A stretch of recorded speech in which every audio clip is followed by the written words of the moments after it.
You don't have a willpower problem. You're just not using the right part of your mind. Now, there's two parts of your mind. There's the conscious mind and the subconscious mind. The conscious mind is your logic, your willpower, your deductive reasoning. It only accounts for about 5% of the mind, though. It's the part we use like 90% of the day. How often are we trying to make sense of things? That's your logical mind. The part of you that says, I no longer want to be stress eating, or I no longer want to smoke. That's logic. That's your conscious mind.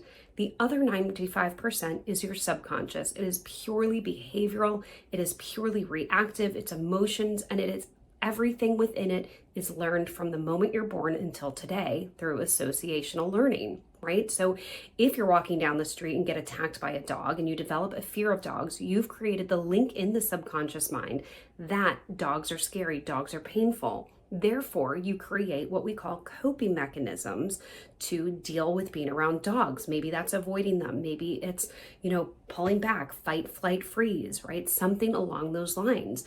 And that works for you until one day you wake up and go, oh no, I actually want to get a dog, or the person I'm moving in with has a dog and I want to like them.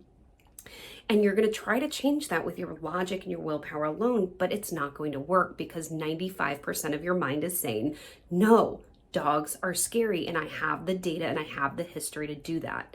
Now, the thing about your subconscious mind is it's not worried about you being happy.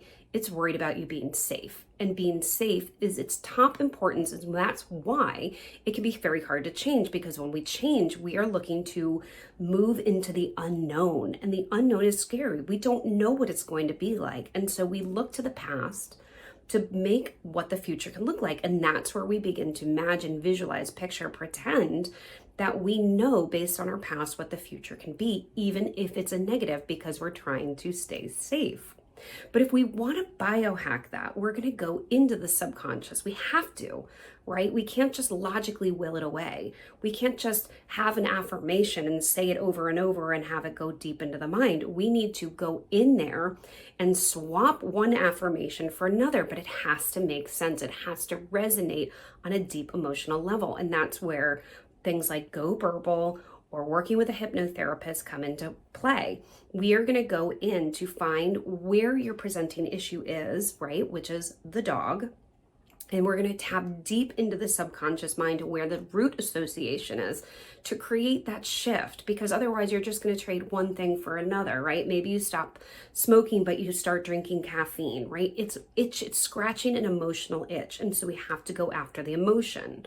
And this is where hypnosis really plays a powerful part, because we can go in to negotiate, tell your subconscious mind what life can be like in a very positive format that feels good. And your mind's going to go, I want that, I like that, and then reassociate. And it can happen really quickly. It can happen within minutes, within a day.